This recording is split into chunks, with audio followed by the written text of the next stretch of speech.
What's up, guys? I hope you're all doing well, and thank you so much for watching my review to the new thriller, Strange Darling, or as this movie thinks it's a thriller. Look, I didn't see any reviews for this movie before watching it. I just saw the trailer and I thought I was interested. I thought it looked interesting, and I try to see everything. All the newer releases. I try to see it all because I love watching any type of film and any type of genre. So of course I was going to give this a shot, and I missed it in theaters, and it just came out on VOD, so I bought it for $20 on VOD, and I watched it. And this is a movie that thinks it's a lot more clever than it actually is.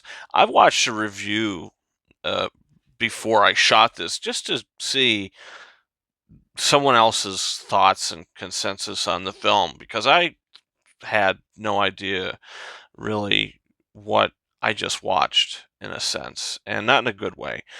So I watched this. I was like, oh, this person really enjoyed it. I'm not going to name that review that I watched, but they got a lot of positivity from it. And this is a story that's not told in a conventional way. It's not told from A to Z. It's told from B to Q to X to A to W. I mean, it's not told in order. And I think that's a trend that a lot of movies are doing nowadays, most notably Challengers, which I think that it did work for that movie.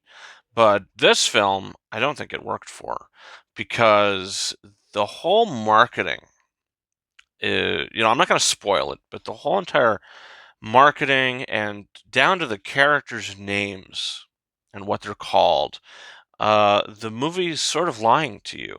And they're like, okay, we're gonna market it this way, and we're gonna edit it like we threw the movie in a blender, and we're gonna put this thing that we're gonna call a twist in there. But I think when they wrote the film, they wrote it sequentially. I mean, maybe not. Maybe they didn't write it sequentially, but it seems like the filmmakers were like, okay, we're gonna write it a certain way, we're gonna mark it a certain way, and we're gonna call it a twist. We're halfway through the movie. We're gonna reveal our true colors. And I think that's either gonna work for a lot of people or it's not gonna work for a lot of people. And it didn't work for me. I think this movie should have been marketed more straightforward, because if it was more straightforward, I wouldn't feel as if the people that made the movie and marketed the film were trying to play with me, because this movie is not what you expect, and it's different than what you'd expect. And I like that aspect of it, and I think that that's good for going into a movie and it being different than what your expectations were. I don't think that's a bad thing, but it just didn't work for this film, because what you get is a bunch of poorly developed characters in a film that is extremely disjointed and boring and dull. I mean, I was watching this movie and I was fighting sleep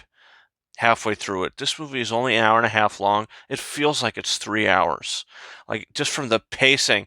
How long and how long do we have to watch someone pursue someone with a gun, walking around different locations, creeping around corridors with a gun? I mean, that just got old really quick. And when that twist and reveal does happen in the movie, it was not as shocking or engaging as I think the movie wanted it to be, because I wasn't invested into the story anyway, because I thought it was pretty dull, pretty bland, and pretty boring. This is a one night stand gone wrong, and it just didn't work. It didn't, it fell flat for me. By the time we got to the twist, I didn't care anyway. You're supposed to be like, whoa, this is crazy.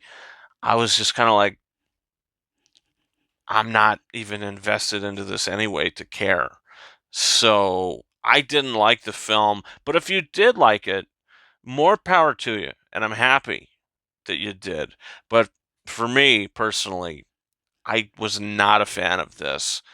And, I was extremely disappointed, and I feel robbed of my $20. So my $21 and change. So this is a 1 out of 5 star film for me. I just didn't care for the acting is the best part of it, and the cinematography is pretty good and the score is pretty good. They were giving me pieces of appetizers throughout, and then finally they'll give you the whole plate of food, but by that time I'm not even hungry anymore because you screwed with me half the time. So, yeah, I don't know. Not a fan of this one. So, it is what it is, guys. Comment down below. What is your thoughts on Strange Darling? Did you see it? It wasn't in theaters for very long, but it's on VOD. You could rent it or you could buy it now. So if you checked it out, what's your thoughts? Also, don't forget to hit that subscribe button. I've got a big review for Joker, Folie à Deux, coming Friday early afternoon, so you can come back and check that out. And also, don't forget to follow me on Twitter and or X at RyanKing72 and Instagram and TikTok at KingArises131. That's been it for me. Thank you so much for watching my review for Strange Darling. And until next time, over and out.